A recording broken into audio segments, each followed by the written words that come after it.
Hello friend, good morning. तो चलिए आज हम लोग NCERT polity class 9 chapter 1 start करते हैं। तो चैप्टर 1 का नाम है लोकतंत्र क्या है। तो उसका पहला पॉइंट है, लोकतंत्र को हम इंग्लिश में डेमोक्रेसी भी कहते हैं। डेमोक्रेसी यूनानी शब्द डेमोक्रेशिया से बना हुआ है।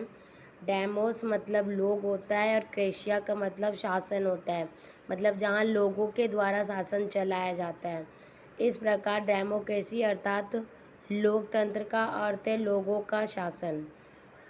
अब्राहम लिंकन के अनुसार लोगों के लिए, लोगों की और लोगों के द्वारा चलाने वाली शासन व्यवस्था ही लोकतंत्र है। ये बहुत इम्पॉर्टेंट पार्ट है। ये कभी भी किसी भी एग्ज़ाम में पूछा जाता है कि एक्चुअल में लोकतंत्र क्या है, तो आप बोल सकते हैं कि लोगों के लिए, लोगों की और लोगों के द्वारा चलाने वाला शासन व्यवस्था ही लोकतंत्र है। उसकी सरल परिभाषा देख लीजिए। लोकतंत्र शासन का एक ऐसा रूप है जिसमें शासकों का चुनाव लोग करते हैं, मतलब इसका चुनाव लोग कर सकते हैं, मतलब हम लोग कर सकते हैं। ये लोकतंत्र का सबसे खास इम्पोर्टेंस है कि इसका चुनाव हम कर सकते हैं। कुछ गैर लोकतांत्रिक शासन व्यवस्था, जहाँ पे लोकतंत्र नहीं है, मतलब बोलने के लिए कह रहे हैं कि लोकतांत्रिक व्यवस्था है, पर वो गैर लोकतांत्रिक व्यवस्था है। उसके बारे में भी हम जान लेते हैं। तो उसके लिए पहला पॉइंट है, म्यांमार में जिन लोगों का सेना पर नियंत्रण था वे देश के शासक बन गए। म्यांमार में आपने देखा होगा कि म्यांमार में सेना का ही नियंत्रण है। वहाँ बोलने के लिए लोकतांत्रिक देश है, पर वो पूरा देश सेना के हिसाब से ही चलते हैं। सेकेंड है पिनोसे चिल्ले, जिसे तानाशाही का चुनाव लोग नहीं करते। सऊदी अरब के शासक चुने नहीं गए, बल्कि राज परिवार में जन्म लेने के कारण उन्होंने यह हक पाया है। तो ये सब लोकतांत्रिक नहीं है, सब गैर लोकतांत्रिक शासन व्यवस्था है। अभी लोकतंत्र की विशेषता देखिए। पहला विशेषता, लोकतंत्र में अंतिम निर्णय लेने की शक्ति लोगों द्वारा चुने हुए प्रतिनिधियों के पास ही होती है। ये इसका पहला विशेषता है। अब उसके बाद नोट में हम लोग देखेंगे, ये तो लोकतांत्रिक का विशेषता है कि लोकतंत्र में क्या क्या होता है और होना चाहिए। पर हम देखेंगे कि कितने ऐसे सारे देश हैं ना जहाँ पे इसका अपोजिट हुआ है। तो उन देशों के बारे में भी थोड़ा थोड़ा हम लोग नॉलेज ले लेंगे। तो पहला है, पाकिस्तान में जनरल परवेज़ मुशर्रफ ने अक्टूबर 1999 में सैनिक तख्तापलट की अगुवाई की। उसके बाद सेकेंड है, उन्होंने, उसी में सब पॉइंट है, उन्होंने लोकतंत्र को उखाड़ फेंका और खुद ही देश का मुख्य कार्यकारी घोषित कर दिया। बाद में उन्होंने खुद को राष्ट्रपति घोषित किया और 2002 में एक जनमत संग्रह करके अपना कार्यकाल 5 साल के लिए बढ़ा दिया। मतलब इसमें क्या बताया गया है कि इन्होंने जो हमारी लोकतंत्र की व्यवस्था है, उन्होंने उसका कोई यूज़ नहीं किया, मतलब कोई इस्तेमाल नहीं किया, कोई ध्यान में नहीं रखा, और जो करना था इन्होंने अपना अकेले ही कर दिया, इसलिए उसको गैर लोकतांत्रिक व्यवस्था में रखा गया है। सेकेंड है, अगस्त 2002 में उन्होंने लीगल फ्रेमवर्क ऑर्डर के जरिए पाकिस्तान के संविधान को बदल डाला। इस ऑर्डर के अनुसार राष्ट्रपति राष्ट्रीय और प्रांतीय असेंबली को भंग कर सकता है।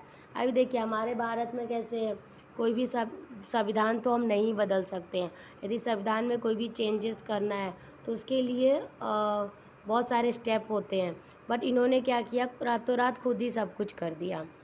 सेकेंड है, मंत्रिपरिषद के कामकाज पर एक राष्ट्रीय सुरक्षा परिषद की निगरानी रहती है, जिसके ज़्यादातर सदस्य फौजी अधिकारी हैं। ठीक है, अभी विशेषता में सेकेंड देखिए, लोकतंत्र के लिए सिर्फ चुनाव कराना ही पर्याप्त नहीं होता है। चुनाव में एक से ज़्यादा असली राजनीतिक विकल्पों के बीच चुनने की स्थिति भी होनी चाहिए।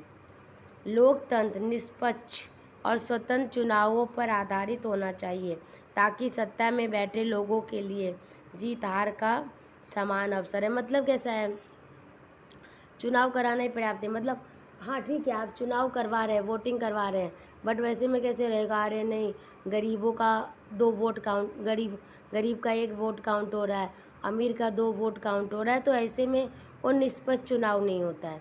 लोकतंत्र का मतलब क्या है, गरीब हो, अमीर हो, अनपढ़ हो, पढ़े लिखे हो, कोई भी हो, सबका सेम वोट, मतलब 1 वोट तो 1 वोट ही काउंट होना चाहिए, उसी को निष्पक्ष वोट कहा जाता है। अब मैं आपको नोट में उसके अपोजिट में दिखा रही हूँ कि बहुत सारे ऐसे देश हैं जहाँ निष्पक्ष वोट नहीं होता है। जैसे चीन की संसद को कमवार्गियो रैमनिन दाव्रियायो दाहुई कहते हैं, ये आप याद रखना। प्रति 5 वर्ष बाद नियमित रूप से चुनाव होते हैं। इस संसद को देश का राष्ट्रपति नियुक्त करने का अधिकार है। चीनी कम्युनिस्ट पार्टी में मंजूरी लेनी होती है, सरकार सदा कम्युनिस्ट पार्टी की ही बनती है। मतलब इसमें क्या है कि इसमें कोई अपोजिशन है ही नहीं, एक कम्युनिस्ट पार्टी है, सरकार उसी की बननी है, तो ये कोई निष्पक्ष वोट तो होता ही नहीं है। अभी इसका एक और एग्जाम्पल देती हूँ। एक मैंने चीन का एग्जाम्पल दिया, अब एक देखते हैं मैक्सिको का। 1930 में आज़ाद होने के बाद से मैक्सिको में हर 6 वर्ष बाद राष्ट्रपति चुनने के लिए चुनाव कराए जाते हैं, ठीक है, लेकिन सन 2000 तक हर चुनाव में PRI इंस्टीट्यूशनल रिवोल्यूशनरी पार्टी का नाम की एक पार्टी को जीत मिलती है। इसने तरह तरह के हथकरे अपनाकर सरकारी दफ्तरों में काम करने वाले सभी लोगों के लिए पार्टी की बैठकों में जाना अनिवार्य कर दिया। छात्राओं के माँ बाप से PRI के लिए वोट देने को कहते हैं। कई बार एकदम अंतिम क्षणों में मतदान केंद्रों का एक जगह से हटाकर दूसरी जगह कर दिया जाता है। मतलब इसमें क्या है कि ये भी एक गैर संवैधानिक, मतलब निष्पक्ष वोट ना होने का एक एग्जाम्पल है मैक्सिको।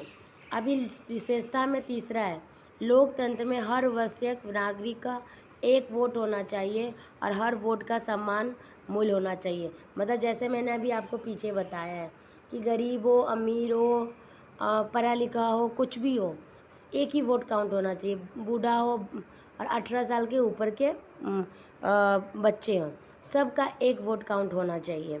लेकिन देखिए फिर अभी दिखा रही दूसरे देशों के बारे में। 2015 तक सऊदी अरब में औरतों को वोट देने का अधिकार नहीं था। एस्टोनिया में रूसी अल्पसंख्यक समाज के लोगों को मतदान देने का अधिकार हासिल करने में मुश्किल होती है। फिजी की चुनाव प्रणाली में वहाँ के मूल वासियों को वोट का महत्व भारतीय मूल के फिजी नागरिक के वोट से ज़्यादा है। मतलब ये सब उसके एग्जाम्पल है कि जैसा लोकतांत्रिक के विशेषता है उसके हिसाब से ये देश नहीं चल रहे हैं। अभी उसके बाद फोर्थ विशेषता है, देख लीजिए। एक लोकतांत्रिक सरकार संवैधानिक कानूनों और नागरिक अधिकारों द्वारा खींची लक्ष्मण रेखाओं के भीतर ही काम करती है, ये अपना विशेषता है। बट इसके अपोजिट देखिए दूसरे देशों में क्या हो रहा है। जिम्बाब्वे को 1980 में अल्पसंख्यक गोरों के शासन से मुक्ति मिली, उसके बाद देश पर जानू PF दल का राज है जिसने देश के स्वतंत्रता संघर्ष की अगुवाई की थी।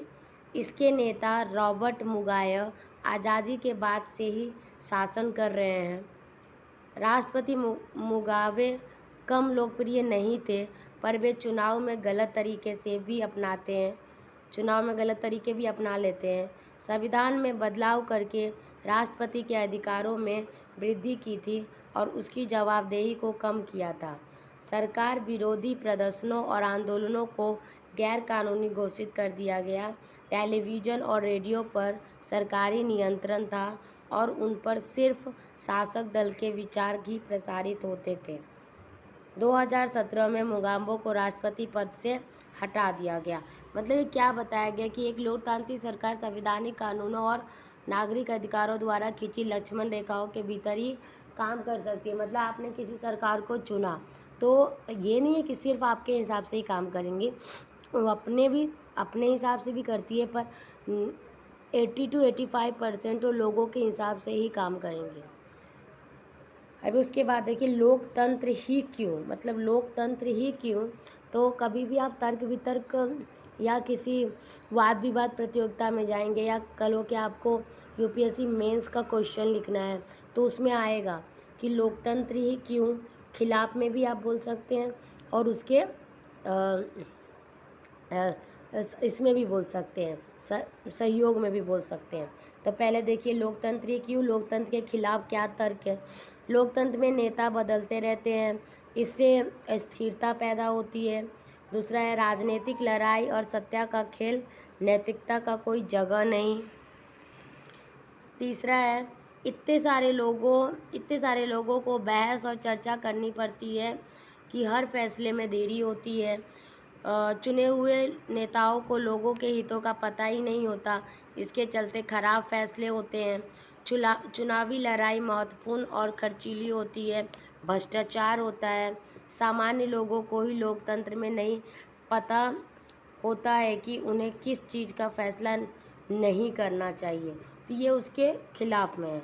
अब उसके पक्ष में देख लीजिए, चीन में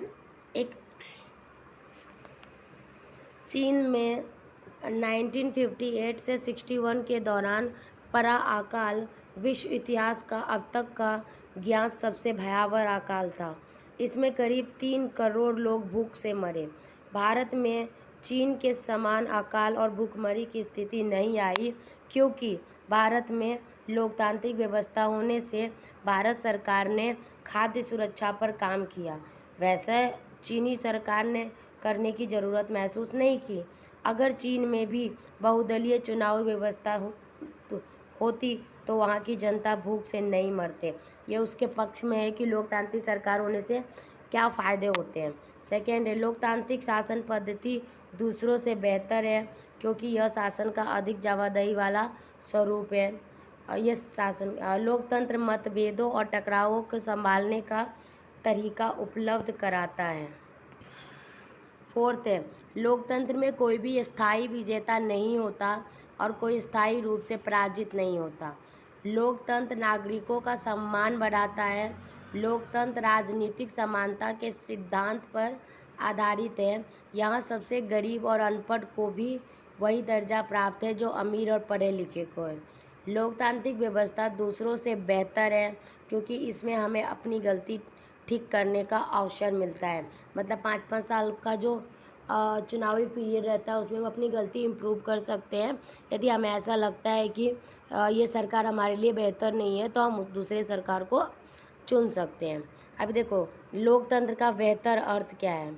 हमारे समय में लोकतंत्र का सबसे आम रूप है प्रतिनिधित्व वाला लोकतंत्र। प्रतिनिधित्व वाला लोकतंत्र मतलब कैसा है कि हम जिस सरकार को चुनकर पार्लियामेंट में भेजते हैं, वो हमारे तरफ से प्रतिनिधित्व करता है कि कौन सी चीज़ें होनी चाहिए देश में और कौन सी चीज़ें नहीं होनी चाहिए। बहुमत का शासन भी चुने हुए प्रतिनिधियों के माध्यम से होता है। यह जरूरी होता है क्योंकि आधुनिक लोकतांत्रिक शासन व्यवस्था में इतने अधिक लोग होते हैं कि हर बात के लिए सबको साथ में बैठाकर सामूहिक फैसला कर पाना संभव नहीं होता है। अगर यह संभव हो तब भी हर एक नागरिक के पास हर फैसले में भाग लेने का समय, इच्छा या योग्यता या कौशल नहीं होता है। तो ये हमारे लोकतांत्रिक जो चैप्टर थे डेमोक्रेसी, उससे रिलेटेड सब फैक्ट थे। अभी नेक्स्ट चैप्टर में हम लोग आर्टिकल के बारे में भी पढ़ेंगे। तो आज के लिए इतना ही है, मिलते हैं नेक्स्ट चैप्टर में।